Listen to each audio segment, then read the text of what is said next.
Alors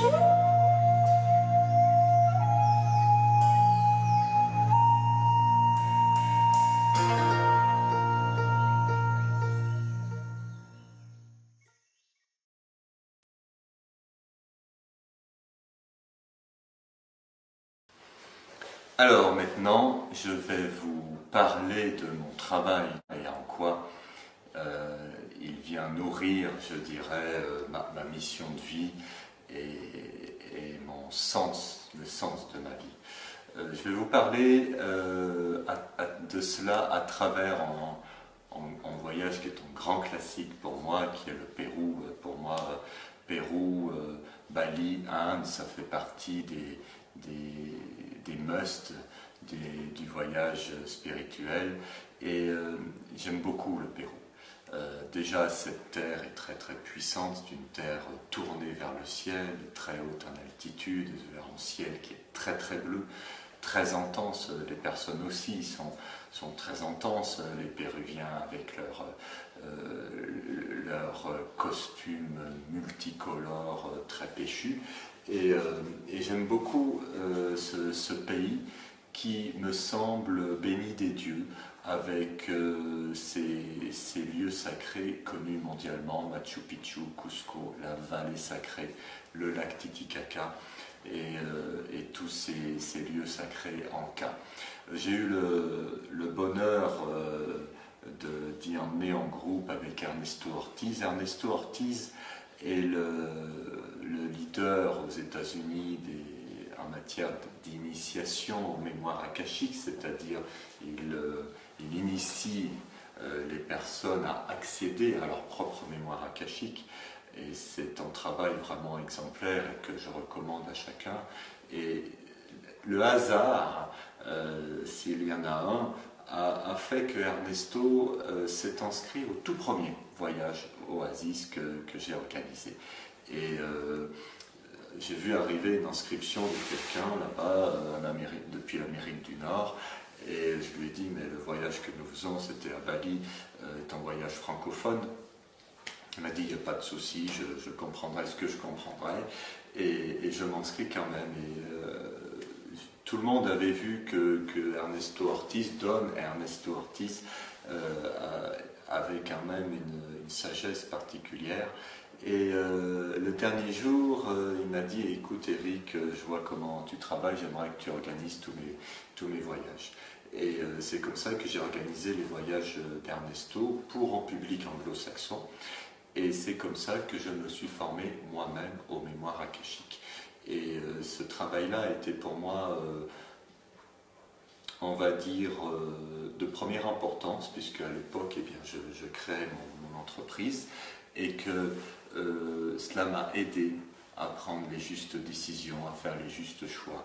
Et quand on crée une entreprise ou quand on gère une entreprise, on est à la fois dans une liberté extraordinaire et à la fois dans une nécessité d'être extrêmement juste dans nos choix, dans nos non-choix. Et ça, les mémoires akashiques m'ont beaucoup aidé là-dessus. Donc, bien naturellement, après avoir accompagné des groupes anglo-saxons pour Ernesto, j'ai décidé un jour de lui organiser un voyage pour le public de mon agence de voyage et c'était bien naturellement au Pérou. Et là-bas, nous avons expérimenté ce que c'est que d'ouvrir les mémoires akashiques sur les lieux sacrés.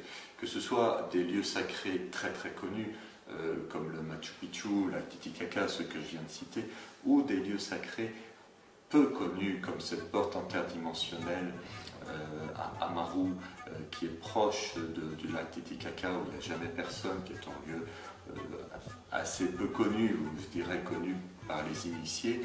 Ce sont des lieux très propices justement à ce travail de connexion avec les mémoires akashiques. Ces lieux étaient utilisés par les Ankas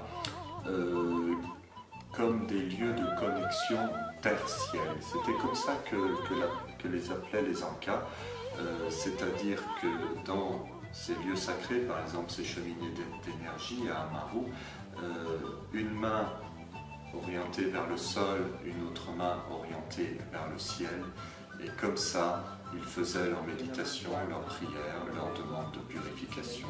Ils exprimaient leurs vœux au divin, et c'était un endroit de ressourcement important.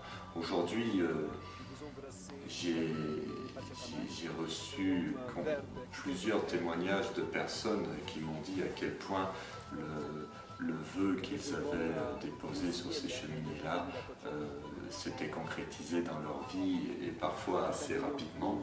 Et c'est quelque chose, moi, qui me touche particulièrement dans le métier que je fais, qui est un métier de reliance.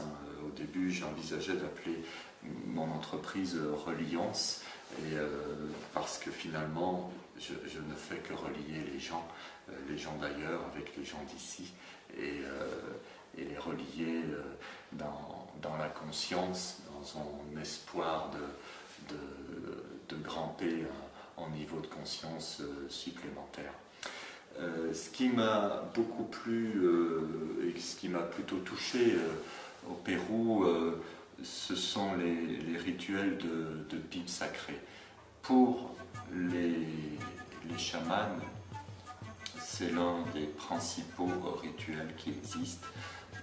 Et celui que j'ai fait au bord du lac Titicaca avec Don Ernesto Ortiz a été pour moi un grand moment.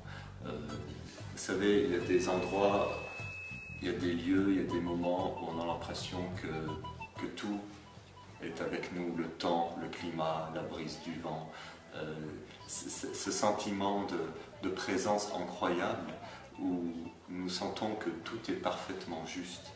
Et pour moi, ces espaces-là, ce sont des espaces de présence, de présence du divin, mais ce sont aussi des possibilités de transmutation, des possibilités de transmuter en nous des points qui peuvent être parfois disharmonieux en des points qui reprennent de la fluidité. Et ça m'a beaucoup touché au bord du lac Titicaca, parce que il y a l'énergie de ce lac qui est une énergie très puissante. C'est une énergie, je dirais, planétaire, même je dirais au-delà de la planète.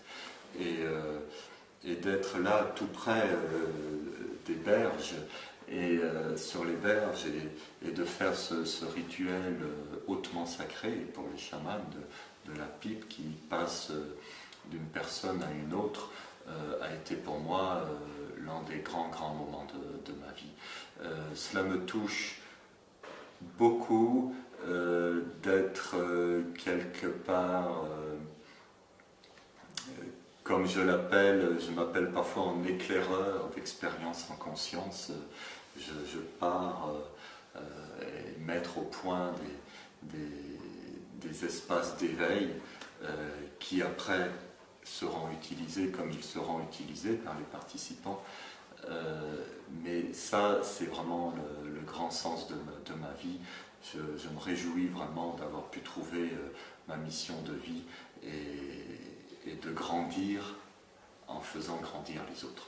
Donc ça, c'était mon expérience au Pérou, c'était tout ce que j'avais envie de vous partager dans ce beau pays.